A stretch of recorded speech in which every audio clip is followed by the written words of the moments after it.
My freeloading GF skipped my promotion dinner. Texting. Oops, I totally forgot about you. I'm at a party. Let's do this later. I moved out overnight, cut her bills, and now she's couch surfing and broke. Karma hit hard. Hey Reddit. So I'm Michael, 31 male. And for a good chunk of my life, I thought being the reliable guy was automatically a strength in relationships. Like, if you worked hard, kept your word, and handled your business, that meant things would naturally balance out, right?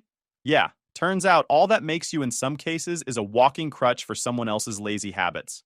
Took me time and a whole lot of patience. I'll never get back to figure that out. I work as an energy systems specialist. Basically, I help keep the grid running in my city. If something fails, people lose power, factories go down, hospitals get screwed. My job is one of those roles where a small mistake means a whole neighborhood is sitting in the dark. So yeah, I take planning and reliability seriously. Meanwhile, my ex, Jasmine, 28 female, was the complete opposite. She worked in PR event coordination for an art gallery. Translation, she got paid almost nothing to wear nice outfits, drink coffee with clients, and make Instagram look like she was living some VIP lifestyle. We met through mutual friends at a rooftop thing. She was the type of girl who walked in and instantly everyone wanted to talk to her. Loud laugh, big gestures, like she owned the place. I'll admit, I was hooked right away. I'm the opposite. Quiet until I know you, dry humor, sarcastic. She found that charming, or so she said. And I found her energy kind of electric at the time. We clicked fast. Within 8 months, we were living together. She pushed for it, said it would make sense financially, which was hilarious because from day one of those money talks, she casually suggested I cover more of the rent since I make more. She framed it like some kind of progressive fairness thing. Babe, you're the stable one, and I'm still climbing. This way we balance it. Yeah. Translation. She wanted the lifestyle but didn't want to pay for it. I ended up covering 75% without much debate. I told myself it wasn't a big deal. I had the money, and honestly, I wanted her around. Rookie mistake. Moving in day should have been a reality check. I set up the movers, carried half the boxes myself, dealt with internet, power, water, the whole 9 yards. Jasmine showed up late, hung around for maybe an hour pretending to organize stuff, then dipped with her sister for brunch. While I was sweating bullets and trying to figure out why the couch wouldn't fit through the stairwell. When she came back hours later, she acted surprised, like, "Wow, you got everything set up already. You're amazing." It was annoying, but I brushed it off, though deep down, I kinda clocked it. That was the thing about her. She had this way of making laziness look like some quirky free spirit move. If she forgot something important, it wasn't irresponsible, it was, "I'm just so spontaneous, babe." If she left me stranded, it was, "I thought you'd handle it. You're so independent." At first, I laughed it off. Thought maybe we balanced each other out. Me the planner, her the wild card. But those wild cards stack up. The first couple of months were full of little things. Like when she showed up almost an hour late to dinner with my coworkers. I'd been hyping her up, telling them about her job, how fun she was. She walked in like it was a fashion show, made some loud jokes, and then spent half the night scrolling her phone under the table. People noticed. I felt that embarrassment crawl up my neck but played it cool. Cracked a few jokes about how she runs on Jasmine's standard time. Everyone laughed politely, but I knew they thought it was weird. By then, I was starting to see a pattern, but didn't want to admit it. Like, everyone tells you relationships are work, right? So I told myself, hey, she's busy, she's high energy, she's got her own way of showing she cares. But the thing about small red flags is they don't fade, they multiply. Even in the apartment, I noticed stuff. I'd cook, she'd leave the dishes to soak. Translation, she'd never touch them again. She swore she'd take over laundry once we got settled. Then, forgot every weekend, until I gave up and just did it. It was like living with a roommate who acted like she was still a guest in a hotel. But back then, I kept making excuses. She's young at heart, she's just social, she's a free spirit. That's what I told myself. Truth is, she was showing me from day one she didn't value reliability. She valued convenience. As long as someone else handled the boring grown-up stuff, she could keep being the fun girl with the perfect IG stories. And guess who that someone else was? Looking back, the start of our relationship wasn't romance. It was training. I was training myself to accept less while doing more, and Jasmine was training herself to expect more while giving less. And I didn't even see it. By the time month 10 rolled around, I'd collected enough evidence to know Jasmine wasn't just quirky. She was inconsistent. And I don't deal well with inconsistent. My job literally requires me to predict power loads and stop blackouts before they happen. I can't afford to be sloppy at work, so why should I tolerate it at home? The first real showdown happened during the car signing. We'd been talking about getting a vehicle together for weeks. She wanted something sleek that would impress at her gallery events. I wanted something reliable that wouldn't die on the highway. We finally found a compromise SUV, decent financing, all lined up. The signing was at 2 p.m. on a Tuesday. I get there on time, obviously. I'm sitting with the sales manager going over numbers, waiting for Jasmine. 15 minutes pass, then 30, then an hour. Sales guy keeps bringing me coffee, trying not to look annoyed. Finally, at almost 3:30, my phone buzzes. Jasmine. OMG, babe. Lost track of time at this pool networking thing. So many important people here. Can you handle the paperwork? You're better at that stuff anyway. I stared at that text for a good 30 seconds, then texted back, yeah, sure. But this isn't how this is going to work if we're buying things together. I had the sales guy rerun the paperwork solo since she bailed, signed every line myself, and drove the car home. When she finally strolled in around 7, glowing from the sun, I tossed the keys on the counter and said, congrats. You now own exactly 0% of this car since I'm apparently the only adult who could be bothered to show up. She gave me those big eyes like I just kicked a puppy. Babe, don't be so dramatic. You know how important networking is for me. I promise next time I'll be there. No, I said, straight-faced. There's no next time if this keeps happening. I'm not dragging a deadweight partner into every decision. If you want this to work, start showing up. Literally. She froze, then did what Jasmine always did when cornered. Went into panic promise mode. Hands on my chest, soft voice. You're right. You're right. I screwed up. I'll do better, I swear. It sounded rehearsed, like she'd said it before to other people. And sure enough, 2 weeks later came my birthday. She swore she had it covered, told me to keep Saturday night free. I imagined dinner somewhere decent. Maybe she'd actually surprise me for once. Saturday afternoon, she drops the bomb. So, funny story, my friend's in a crisis. Totally forgot I promised her I'd help her move. Can we do lunch tomorrow instead? I laughed in her face, not even mad, just amazed. So my birthday is a funny story now? Got it. Enjoy carrying boxes, I'll treat myself tonight. She looked rattled. Michael, I said tomorrow. Why are you making this a big deal? I'll make it special. Because if you keep making me the backup plan, there won't be a tomorrow, I shot back. I don't wait around like a spare part in my own relationship. Cue meltdown number 2. The teary eyes, the you're being so harsh routine. I wasn't buying it. Then came the family incident. My grandmother had been admitted to the hospital, and we were supposed to meet with relatives about her care. Jasmine promised she'd come, said she wanted to support me. I even texted her reminders that morning. 2 p.m. meeting time. At 2:30, still no Jasmine. At 3, I call, no answer. At 4, relatives are side-eyeing me, asking if she's coming. At 5, she finally texts, sorry, babe, got pulled into a last-minute spa day with the work girls. You handled it fine though, right? Tell everyone I said hi. And when I got home, she bounced in smelling like lavender oils, holding shopping bags. How's your grandma? She asked casually, like we'd just had coffee. I didn't sugarcoat. She's stable, and you missed something important. Again, do you realize every time I count on you, you vanish? Jasmine rolled her eyes, sinking onto the couch. You're blowing this up. It's not like she died, and you're so independent. You don't need me there. You always handle everything. That word, independent. She used it like it was a compliment, but I knew it was just a cover for her absence. I leaned against the wall and said, let's make this crystal clear. If you think me being independent means I'm okay with being abandoned every time, you're wrong. I don't need a spectator in my life. Either you're a partner or you're a distraction. Pick one. That hit her. She sat up, eyes wide, lip trembling. Michael, I swear I'll change. I don't want to lose you. I'll do better. I didn't comfort her. I didn't even move from the wall. I just nodded. We'll see. But I'm not repeating myself again. For once, she actually looked scared. And maybe for a week or two, she tried, helped with dishes, showed up on time for a date. But deep down, I knew it wasn't real change. It was temporary damage control. That was Jasmine's specialty. Patch jobs. Make a mess, cry a little, promise the world, then slide back into the same habits. And me? I wasn't a doormat anymore. I was watching, waiting, calculating. And every time she slipped, my patience ticked closer to 0, and then the promotion landed. Senior Energy Systems Architect. That's not some little pat on the back. It meant a fat raise, my own team, and a ton more responsibility. Basically, years of grinding finally paying off. I knew I should have celebrated with my family or a couple close buddies, but stupid me still wanted Jasmine to be part of it. Some part of me thought maybe, just maybe, she'd get it this time.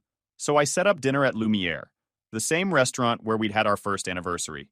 Classy place. Soft lighting, quiet jazz, the kind of place you actually dress up for. I even ordered a cake ahead of time with "Congrats Michael" written on it. Told Jasmine weeks in advance, blocked it on her calendar, reminded her the morning of. She looked me in the eye and said, "That's incredible, Michael. There's no way I'd miss it." Fast forward to the big night. I show up 15 minutes early, feeling sharp in a new jacket, ready to finally enjoy a night where the spotlight was mine. Ordered champagne, sat down, and waited. At 7 o'clock, I wasn't worried. Jasmine was usually a little late. At 7:15, I started checking my phone more. By 7:30, the waiter was hovering, asking if I wanted to order. I told him I'd wait. By 7:45, my stomach wasn't even hungry anymore. I was running scenarios in my head. Car accident? Work emergency? Something serious? Then I texted her sister Madison. "Hey, you heard from Jasmine? We had dinner plans and she's not answering." Madison shot back quick. "She's at her office party. Rooftop downtown. Looks like she's having a blast from her Instagram." Or I pulled up Instagram, and there it was. Jasmine, glowing in a cocktail dress, laughing with coworkers, holding glasses, posing against the skyline. Story after story. She looked like she was living her best life. One of the clips was time-stamped 15 minutes earlier. She was mid-toast with her team while I was sitting in a restaurant alone. And then my phone buzzed with her text. "Oops, I totally forgot about dinner, sorry. I'm stuck at this work party, and the networking here is just too important to leave. Can we just do tomorrow instead?" You understand, right? I stared at it. Not angry, not sad, just clear. This wasn't an accident. It wasn't a slip. It was her. She chose a rooftop party over celebrating the biggest accomplishment of my life, the same way she'd chosen a spa day over my grandma, a move day over my birthday, a brunch over moving in. The waiter came back, sympathy all over his face. "Would you like to order, sir, or wait a little longer?" I leaned back, smirked, and said, "Actually, bring the cake. And another chair. My buddy's coming." I shot a text to my best friend, Mark. Dinner for two turned into dinner for one. Come eat free steak and cake. He replied in less than a minute, "On my way." 20 minutes later, he strolls into the restaurant in gym shorts and a hoodie, looking like he wandered into the wrong tax bracket. The host gave him a death stare but sat us anyway since the place was half empty. He plopped down, grabbed the menu, and goes, "Damn, she ditched you again? You're softer than baby food, man. I told you this girl was trash the first time she was late to meet your parents. You should have dumped her day one." I laughed for the first time that night. "Yeah, thanks for the pep talk, coach." He pointed at the champagne on the table. "This for her? Good. More for me then. Congrats on the promotion, by the way. Guess you finally leveled up enough to realize you were dating a discount firework. Loud, flashy, burns out quick." The waiter brought the steak and the cake. Candles lit. Mark clapped like a kid at a birthday party. "Look at this. Big boy job, big boy cake, no deadweight girlfriend. Honestly, it's a win." I shook my head, grinning. "You're unbelievable." "Unbelievable? Nah, bro, you're unbelievable. Covering 75% of rent for a chick who can't even cover a dinner reservation. If there was a doormat Olympics, you'd have gold, silver, and bronze." I stabbed a piece of steak, shoved it in my mouth, and said, "Consider this my retirement announcement. No more carrying." Mark raised his fork like a toast. "Good. About time. You keep power grids running. Don't waste energy on a girl who can't even run her own calendar." Walking out of that restaurant, I realized he was right. I wasn't angry. I wasn't heartbroken. I was just done. Jasmine thought she'd flaked on a dinner. What she really did was cancel the whole relationship. That night, while Jasmine went on about her career moves from the rooftop party, I sat there calm, smiling, nodding like usual. She thought she'd charmed her way out again. What she didn't realize was I wasn't listening anymore. I was planning. The second she fell asleep, I grabbed my laptop. That night, I started scrolling listings.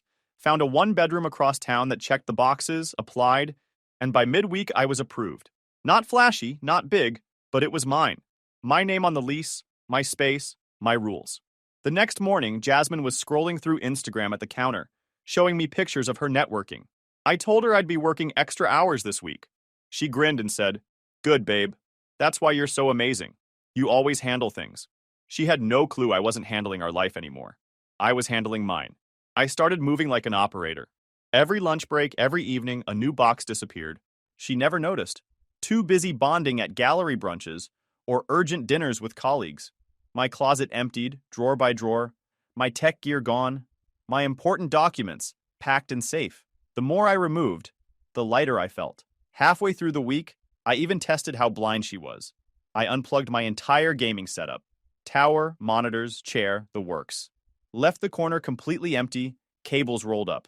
When she got home, she walked right past it, dumped her purse, and launched into a rant about some jealous coworker. Didn't even pause to notice that half the apartment was missing. That's when it hit me. Jasmine wasn't just careless. She lived in her own little bubble, and I'd just been furniture inside of it. First stop was utilities. I called every company and cut my name off. Power, water, internet, all switched. Shared accounts? Done. Subscriptions? Canceled. By the time Friday came around, there was nothing tying me to that apartment except my last box of clothes and a key. Mark helped me on the final day. He hauled one of the bigger boxes out, looked around the half-empty place, and whistled. Man, she won't even notice this until her ring light stops working. You're Houdiniing your way out of here. Good, I said. That's the point. He smirked. You know, most breakups end with screaming or blocking each other. You're ghosting your own girlfriend while she's still in the relationship. Cold. I like it. It wasn't cold. It was necessary. Screaming at Jasmine would have given her the stage she always wanted. Silence and absence would be the one thing she couldn't twist. Friday night, she had another important client dinner, which gave me the window I needed. I loaded the last box into the truck, placed my set of keys on the kitchen counter, and left a note. No rambling, no begging, just facts, with one sharp jab at the end. Jasmine, I've moved out. I had the landlord draft a release addendum, and I shut off all the utilities in my name. I won't be covering 75% anymore. I used to think being reliable was love, but you treated it like convenience. You've been consistent, consistently absent. Hope you find someone who values your networking as much as you do. Michael. That was it. No drawn-out paragraphs. No, we need to talk. She'd shown me who she was 100 times. My response didn't need more than 5 lines. I set the note under the keys so she couldn't miss it. Took one last look around. The trendy decorations she'd insisted on, the fake plants she never watered, the overpriced rug I hated, it all looked like a showroom for a life I was never really part of. Then I locked the door and left. By the time Jasmine came home that night, glowing and chatty from her dinner, I was across town unpacking my new place. She probably tossed her heels in the corner, ready to tell me about how productive the night had been. Maybe she even called out my name. What she got instead was silence and a note on the counter. And here's the ironic part. She wouldn't even realize at first. She'd think my calmness the night before meant I forgave her. She'd think I'd still be around tomorrow to pick up the slack, pay the bills, cover the rent. Jasmine always believed she could coast on charm. What she didn't see was that her biggest fan had already left the stadium. That night, sitting in my bare new apartment, eating takeout off a box, I felt better than I had in months. No drama, no argument, no begging her to change. Just me, finally free. The thing about leaving clean is it doesn't feel real until the other person starts blowing up your phone. I didn't have to wait long. The morning after I left, Jasmine must have found the keys and note. At 7 a.m., my phone lit up. Michael? Where are you? This isn't funny. 10 minutes later. Call me now. Another 10. We need to talk. You can't just walk out like this. By lunch, the tone had changed. I know I've been selfish, but this is insane. Please come home. We can work this out. I didn't answer. Not one. Because there was nothing to say. I'd said everything in that note. Of course, Mark thought the texts were comedy gold. I screenshotted a couple and sent them his way. 5 minutes later, he called, already laughing. Brother, she hit you with the triple text before 8 a.m.? That's desperation speedrunning. Let me guess. First angry, then confused, then suddenly she's Mother Teresa? Pretty much, I said, sipping coffee. Mark put on his fake high-pitched voice. Michael, I know I've been selfish, but please come home. Translation. Michael, who's going to pay 75% of my rent now? I couldn't help laughing. You're brutal. I'm honest, he shot back. And you know it. She doesn't miss you. She misses the guy who paid her lifestyle tax. By the end of the week, the text went from long paragraphs to short bursts. This isn't you. We had something real. So you're really just leaving? Then finally silence. But silence didn't mean peace. Not for her. Mutual friends started reaching out. First one buddy from my hiking group. Hey man, Jasmine asked me if I've seen you around. She's telling people you ghosted her. Another text from a coworker. She's been calling everyone, asking how to get in touch with you. Sounds desperate. Even Madison, her sister, messaged me once. She's been staying here. She's a mess. Just thought you should know. Good.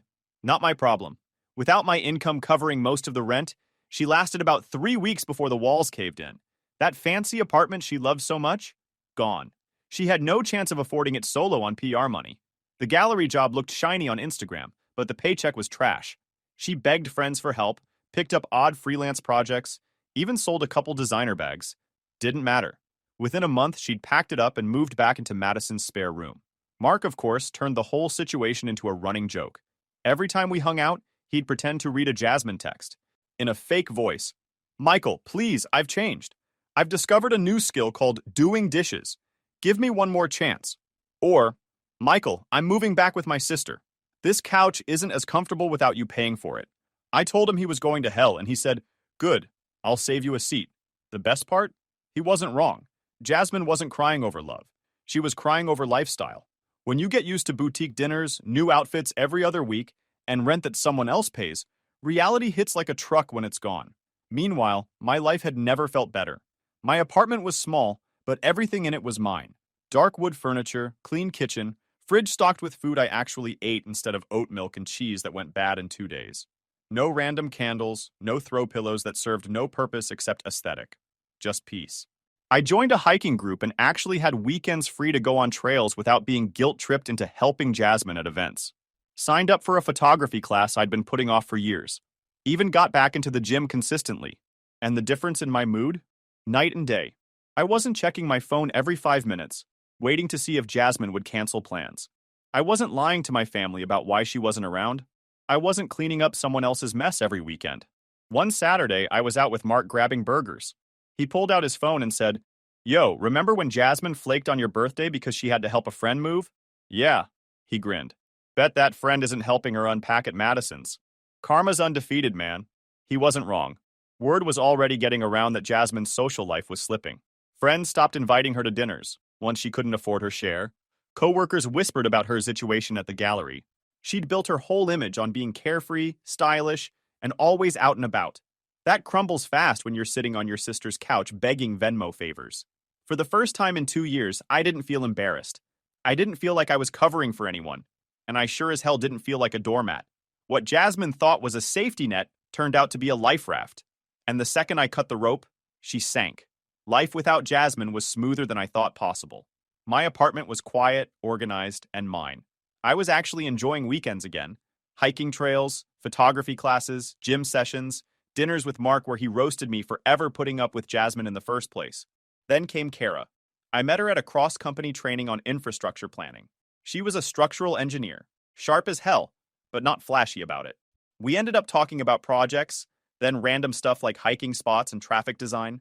The difference hit me right away. She listened. She actually asked about my promotion and congratulated me like it mattered. When we grabbed coffee later that week, she showed up early, split the bill, and didn't once look at her phone. After years of Jasmine making everything about herself, it felt like stepping into clean air after breathing smoke. I wasn't rushing anything, but just that contrast reminded me how much nonsense I'd tolerated. We kept seeing each other casually, then steadily.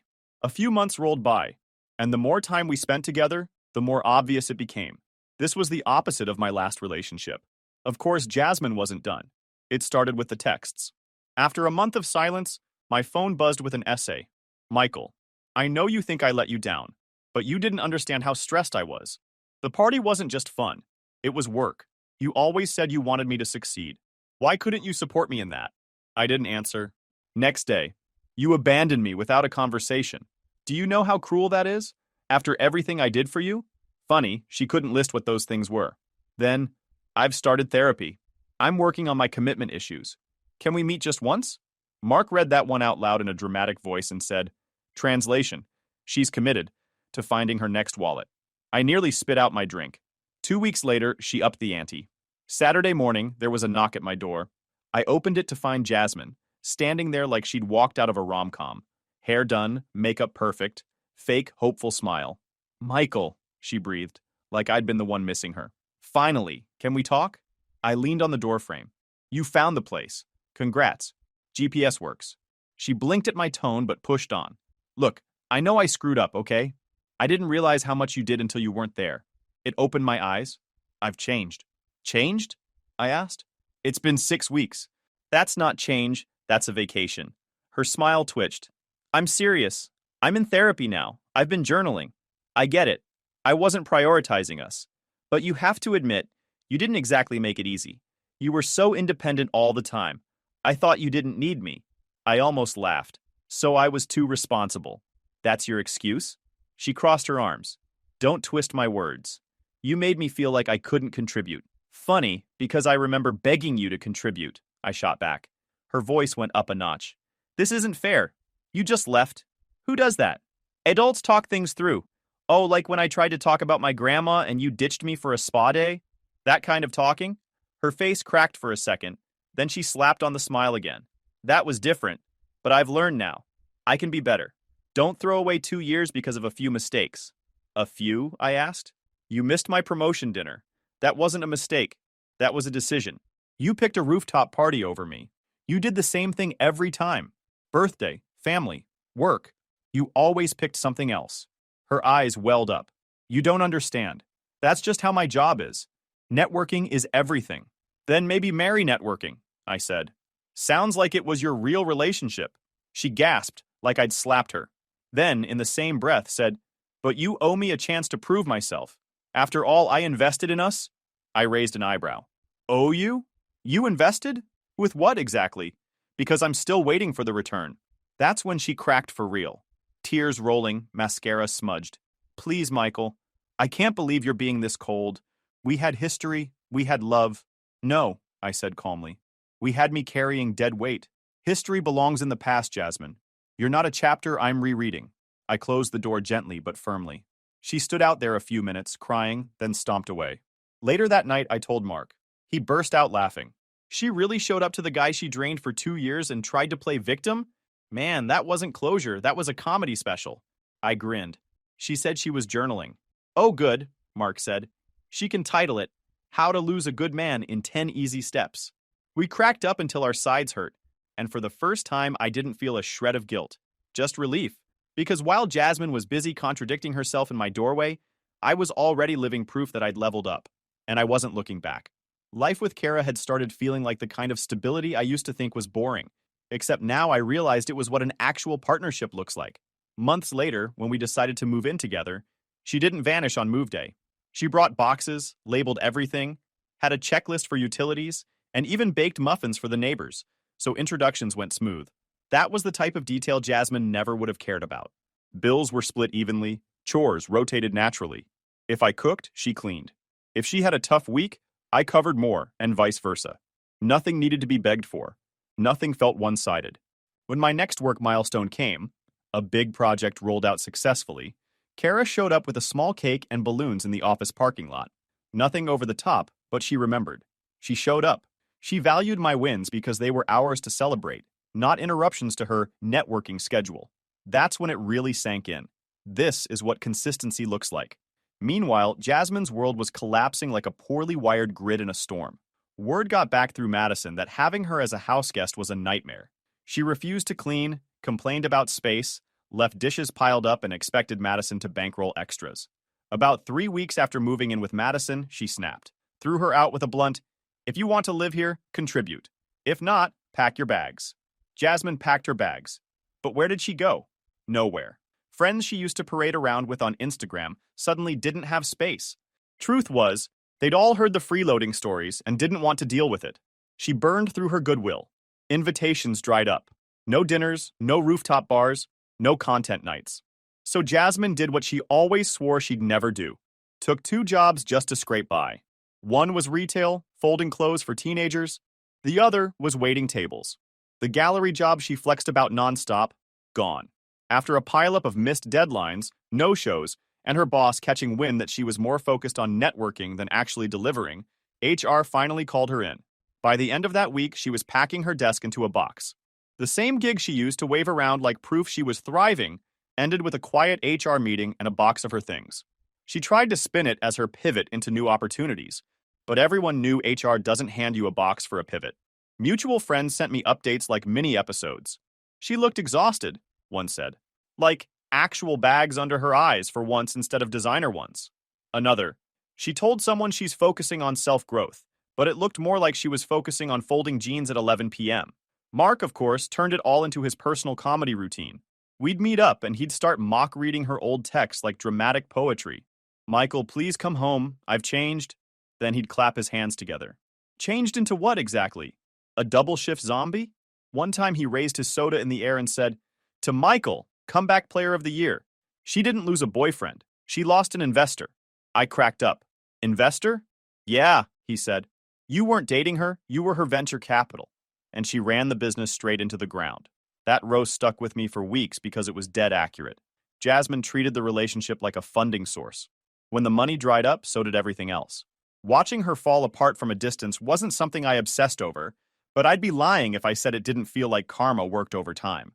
She went from rooftop parties and urgent client dinners to folding polos and begging family not to kick her out. The same people she once ditched me for didn't even bother checking in on her. That's what happens when your whole brand is surface-level charm. Once the shine fades, nobody sticks around. Meanwhile, my life felt like the first time you switch on a power system and all the lights actually hold steady. No outages, no surges, just consistency. Kara and I built routines that worked. Even Mark stopped clowning on me as much, saying, "Man, I can't even roast this. You finally did it right." Looking back, Jasmine's downfall wasn't shocking. She always lived like the safety net would hold no matter how recklessly she bounced. When I cut the net, she crashed. But the real win wasn't watching her fall. It was realizing I didn't need to be anyone's net at all. Reliability isn't weakness, it's strength, but only when the other person values it. With Jasmine, my reliability made me her crutch. With Kara, it makes me her partner. That's the difference. I used to think love meant waiting for someone to choose you eventually. Now I know real love is two people choosing each other daily, in small, consistent ways. No grand speeches, no empty promises, just showing up. The day I stopped being her backup plan was the day I promoted myself to priority. And that, hands down, was the best promotion I've ever given myself.